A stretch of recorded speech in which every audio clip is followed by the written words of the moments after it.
without a doubt, since the release of The Force Awakens, there have been many different theories that have propped up on the internet over Rey's origins.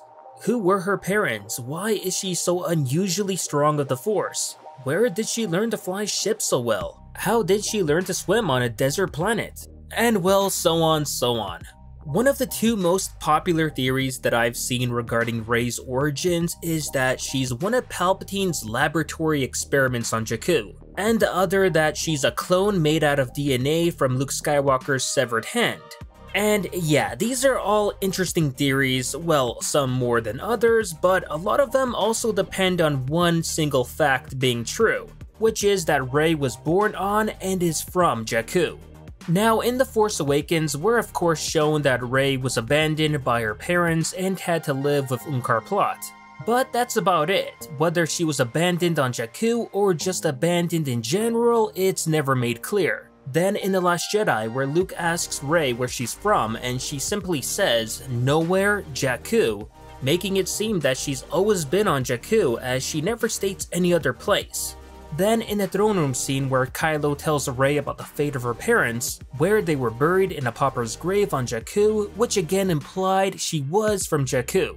And to be fair, I don't think the answer of Rey's birth planet was ever really intended to be answered in the first two films, as I'm sure both JJ and Rian Johnson had different opinions on the matter. But based on everything we've seen and heard so far, it's only natural to assume that Rey was born on Jakku, which is why people then came up with these theories that I mentioned before that really depend on her being born literally on Jakku to work.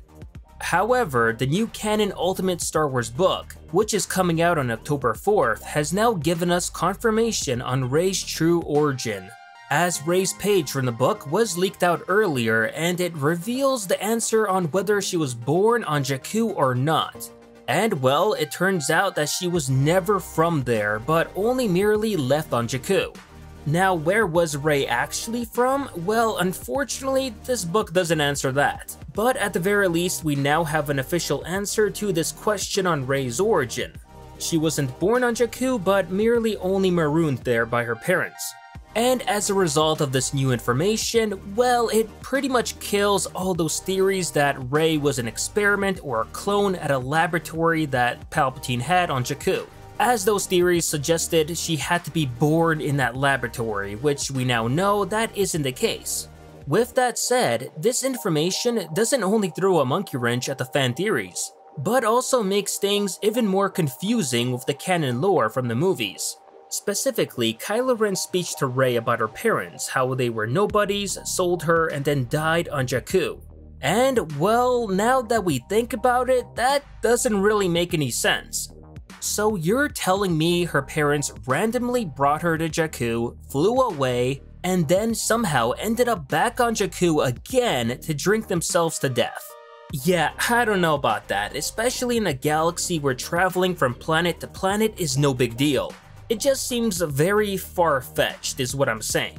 And now people have even started doubting that Kylo Ren was even telling the truth in the first place.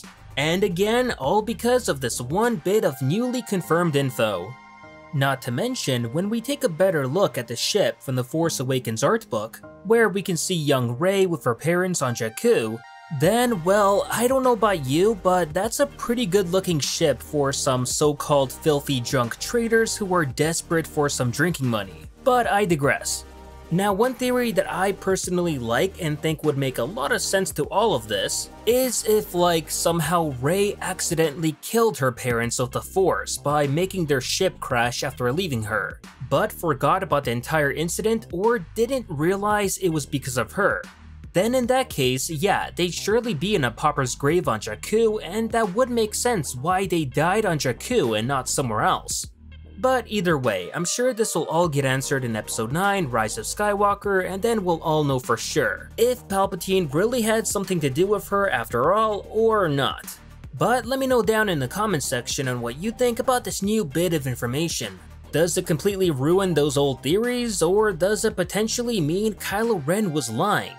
Let me know and let's get a conversation going.